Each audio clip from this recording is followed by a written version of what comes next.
I'm here with Sherry Serafini of Fire Mountain Gems and Beads, and Sherry's going to show us a really interesting beading project. Now, what stitch are we going to be doing with this one? Okay, we're going to be creating a bracelet from square stitch. Okay. Okay, and then we're going to embellish on top of the square stitch. Oh, that is so gorgeous. I love all those embellishments. It's a lot of fun. It's a lot of fun. Now, the first thing I do is take a measurement of my wrist and then leave about a ½ inch to an inch, depending on the size of your clasp. Okay. And then we're going to square stitch a strip. Mine's approximately 6 inches long. Okay. Okay, I'm going to show you how I do my square stitch. I've got a little piece started. Now, we work with one bead at a time. I pick up a bead, and I have a row ahead of the bead I'm stitching on. Now, what kind of thread and size bead are you using? Okay, I am using, good question, a size 6 bead right now. You can use a 6 or an 8. I like to use a larger bead for the purpose of going in and out of the beads, once again with the embellishment. Plus you're making several passes now. We use a single thread and use your favorite thread, whatever you want to do. I am using a nylon type of thread right now. Okay. And let me see here, I'm going through that bead. What you're doing is going through each bead one at a time, connecting it to the bead beside it, creating a square stitch. Now it's going to be a little bit wobbly at first, and I'll show you what happens when we get to the end of the row.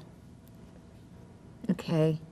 I'm on my third one. Now I have 6 is it threads. the row below it that you're attaching it to, or to each other? What is it? Okay. So you're going to the row. The bead directly beside. Right beside it. In the row beside it. Now I'm going to put on 2 more beads. Okay, so below and to the side. Below and to the side. There you go. You're going to make little square stitches. You're essentially creating like a little wall here of So beads. below, and then you're going to go A beside. row beside and then down through. Now I'm going to put on my last bead, and I'm going to show you how you secure these rows, because right now they're just a little bit wobbly, and you want to make your base secure.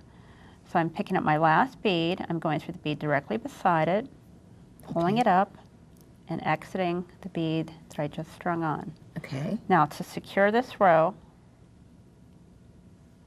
Okay. you're going to make an extra pass through the bead beside it, or through the row of beads row beside underneath it, that one, okay. and down through the one you just added. So at the end of the row, you go through the entire row below and then through the one you just made. Through both of them again, and then that's you what begin secures it your together. next sequence of Oh, beads, yeah. continuing the whole way to the end until you've reached the desired That seemed pretty easy. length of your bracelet. Now, like I Okay. said, mine is about 6 inches. Okay. Your next step is to attach a clasp. I always attach the clasp first, because once you start the embellishment, it's going to be harder to put this on. Now for the clasp, I thread a needle, and I use a single thread, and I tie a knot somewhere in the beadwork, just tie in between the rows, and exit the end of one of the beads on the outside edge. I'm going to pick up one of my larger beads, string on 5 size 15 beads, Okay.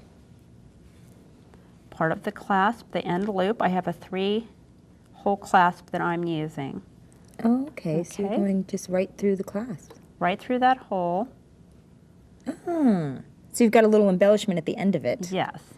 That looks pretty. And then pick up another row of beads, seed beads on the other side. So 5. Pass the needle down through the larger bead you just added and come out through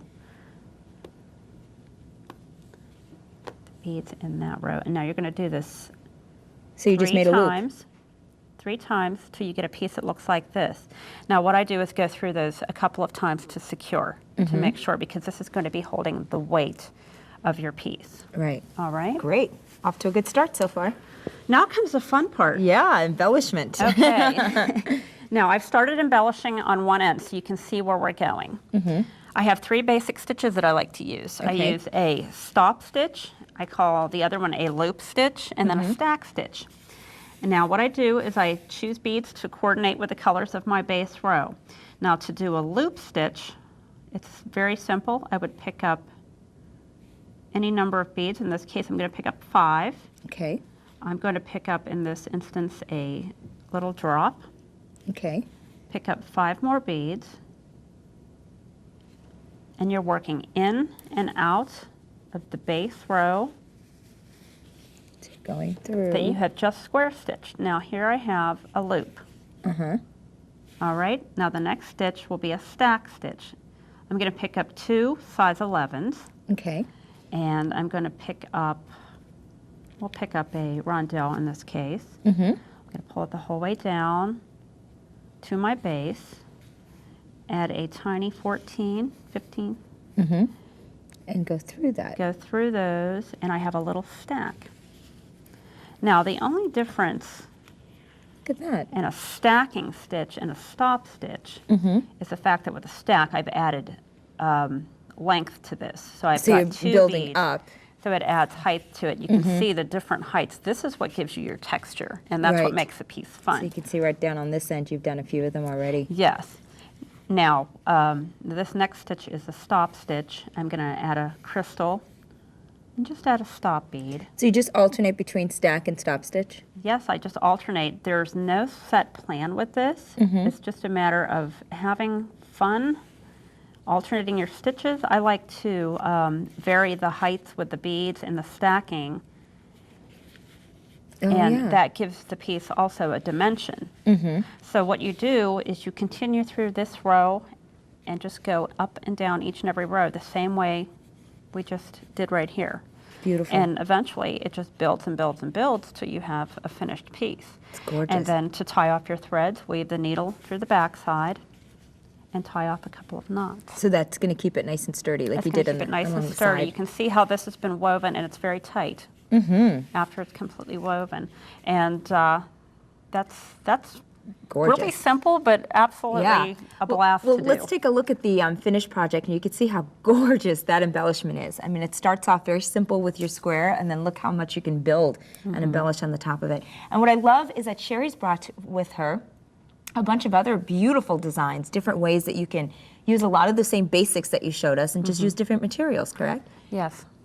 Now these are all the exact same stitch I just showed you, but I've used what I call as a different canvas. Whereas I used a completely straight strip here, I've used different shapes and just did a square stitch and embellished on top of that in a different shape using loops, stacks, and stop stitches. And also the fact that you can really take that and go out from not just bracelets. Once you start getting it down, you could start doing the embellishment on necklaces as well. You can do necklaces, you could do a brooch, you could do, anything that you want to add texture to. Those are absolutely fabulous. I Well, love thank that. you. And I do want to make a quick comment on the necklace that you're wearing. I know it's a completely different stitch, but just tell us for a quick moment about that one. Thank you. Well, this is actually done with a ladder stitch, and there are several bugle bead rows that are put together to create this. But like the square stitch having the straight rows of beads going up and down, this is just done with bugle beads, and then I've stacked them on top of each other, and this is kind of a play on color. It is absolutely gorgeous. Well, thank you. So many different dimensions. Thank you. Yes, Lots of it's a lot of fun. creativity.